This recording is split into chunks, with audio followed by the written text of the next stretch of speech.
और लब पर कुरान है। रूहे रमजान है, ये रूहे रमजान है, रूहे रमजान है, ये रूहे रमजान है। अल्हम्दुलिल्लाह वहदा वस्सलातु वस्सलामु अला मन ला नबिय्य बअदा। अऊज़ु बिल्लाहि मिनश शैतानिर रजीम। बिस्मिल्लाहिर रहमानिर रहीम। रब्बि इश्रह ली सदरी व यस्सिर ली अमरी वहलुल उक़दतम मिन लिसानी यफ़क़हू क़ौली। मेरी अज़ीज़ बहनों, अस्सलामु अलैकुम व रहमतुल्लाहि व बरकातुहू। रहमतों, बरकतों और मग़फ़िरतों वाला महीना रमज़ान चल रहा है और इस माह मुबारक में हर एक मोमिन मोमिनात की ख्वाहिश होती है कि वो बहुत सारी नेकियां समेट ले अपने दामन में। लेकिन चूँकि ख़वातीन का शेड्यूल कुछ इस तरह का होता है कि उनकी घरेलू मसरूफियात काफ़ी ज़्यादा होती हैं, तो वो मैनेज नहीं कर पाती हैं कि किस तरह से इस माह मुबारक में बहुत सारी इबादत करें, जबकि हमारे ऊपर घर की बहुत सारी जिम्मेदारियां हैं। तो मेरी बहनों, हर मसले का हल है। तो हम ख़वातीन को ये चाहिए कि अपना शेड्यूल अच्छी तरह से सेट करके रखें।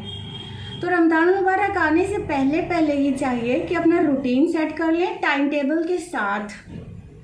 सुबह की शुरुआत सहर के टाइम से होती है और ख़वातीन क्या करती हैं कि सबको सहरी बनाकर देने और लगाने में इतना मसरूफ़ हो जाती हैं कि चाहने के बाद भी इबादत नहीं कर पाती उस वक्त।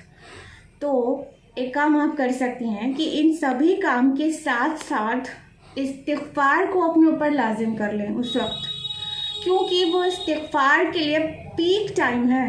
अल्लाह ताला पुकारता रहता है हर कोई मग़फ़िरत मांगने वाला, मैं उसकी मग़फ़िरत कर दूँ।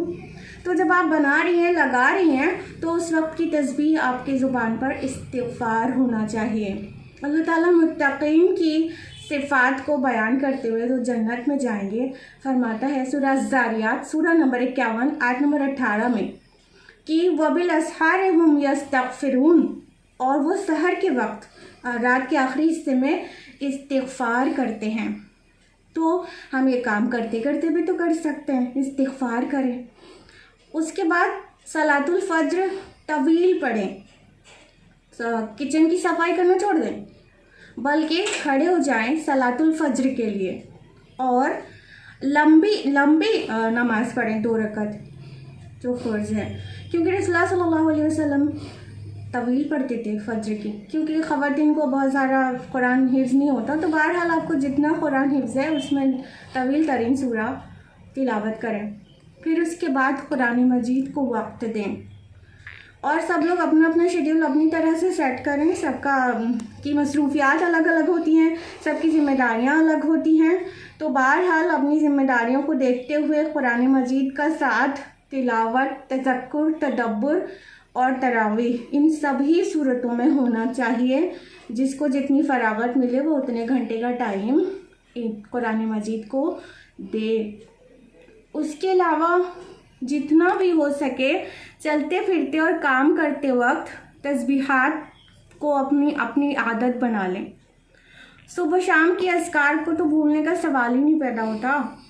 और याद रखिएगा कि ये सुबह शाम के अज़कार सिर्फ रमज़ानुल मुबारक के लिए नहीं है, बल्कि अगर किसी की आदत नहीं थी सुबह शाम के अज़कार की, तो उसे चाहिए कि रमज़ान में ऐसा वो आदत डाल ले कि बक़िया के 11 महीने में भी सुबह शाम के अज़कार करती रहें। और ये काम याद रखिए किचन में काम करते वक्त भी हो सकता है। ख़वातीन की तवज्जो इस तरफ मैं ज़रूर ले जाना चाहूँगी कि वो किचन में जो बहुत सारा इफ्तार बनाने में बिज़ी हो जाती हैं, घंटों लगा देती हैं, वहाँ से अपने टाइम को रिलीज़ करें। आप सोच रही होंगी हमको थोड़ी ना शौक़ है कि हम इतना सारा इफ्तार बनाएं, दस्तरखान पे 15 डिशेस लगाएं, बल्कि वो शौहर और बच्चों की डिमांड होती है, इसलिए हम लोगों को करना पड़ता है। तो मेरी बहनों, आप अपने शौहर से अपनी बहुत सारी ख्वाहिशात पूरी करवाने का तरीक़ा तो जानती हैं ना, तो इन चीज़ों के लिए भी समझाया करें। इफ्तार के वक्त तो कुछ भी ना कहें, लेकिन जब वो सुकून में अच्छे मूड में हो तो उन्हें रमज़ान का और रोज़े का मकसद समझाएं और उन्हें बताएं कि अगर हम दिन भर खाना नहीं खाकर शाम को इफ्तार में इतनी सारी चीज़ खा लेंगे तो वो जो तकवा हासिल करना मकसद है वो तो फौत ही हो जाएगा ना। धीरे धीरे शौहर को समझाती रहें, और बच्चे तो आपकी ही ज़ेरे तरबियत हैं, उनको तो अपनी तरह से मोल्ड कर लें जैसे चाहें। तो इस तरह इफ्तार बनाने वगैरह से अपने टाइम को रिलीज़ करें, और जो नागुज़ीर चीज़ें हैं किचन में वो तो करना ही है, तो उसके साथ तस्बीहात करती रहें। उसके अलावा अपने आप को नॉन सोशल कर लें, अनसोशल कर लें। सोशल डिस्टेंसिंग अभी तो कोरोना वायरस की वजह से, लॉकडाउन की वजह से है, लेकिन ऐसे भी सहाबा रमज़ान के महीने में अनसोशल हो जाते थे। तो लोगों से थोड़ा गैप बनाएं और अपने टाइम को वहाँ से भी रिलीज़ करें, और फ़ोन जो हर वक्त अवेलेबल है उस पर भी घंटों बातें नहीं करें। उसके अलावा शॉपिंग एक बहुत बड़ी बुराई थी जो इससे पहले के सालों में थी, इस साल उससे नजात है ख़वातीन को अल्हम्दुलिल्लाह। तो अपनी कीमती वक्त को शॉपिंग में ज़ाया ना करें आइंदा के सालों में भी।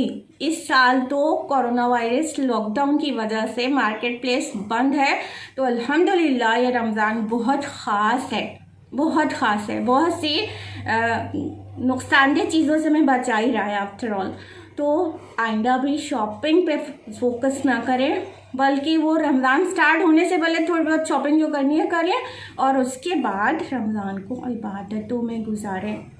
और जब आखिरी अशरा आने वाला हो तो बिल्कुल कमर बस्ता हो जाएं और 2 अशरे से ज़्यादा इस अशरे में इबादत करें। और क़यामुल लैल ऐसे तो होता ही होगा रोज़ाना, लेकिन आखिरी अशरे में और तवील क़यामुल लैल करें, क्योंकि जो ताक रातों में इबादत है उसका सिला क्या है पता है ना। अल्लाह के रसूल सल्लल्लाहु अलैहि वसल्लम की हदीस है सही बुखारी में, इंटरनेशनल नंबरिंग के मुताबिक 1901।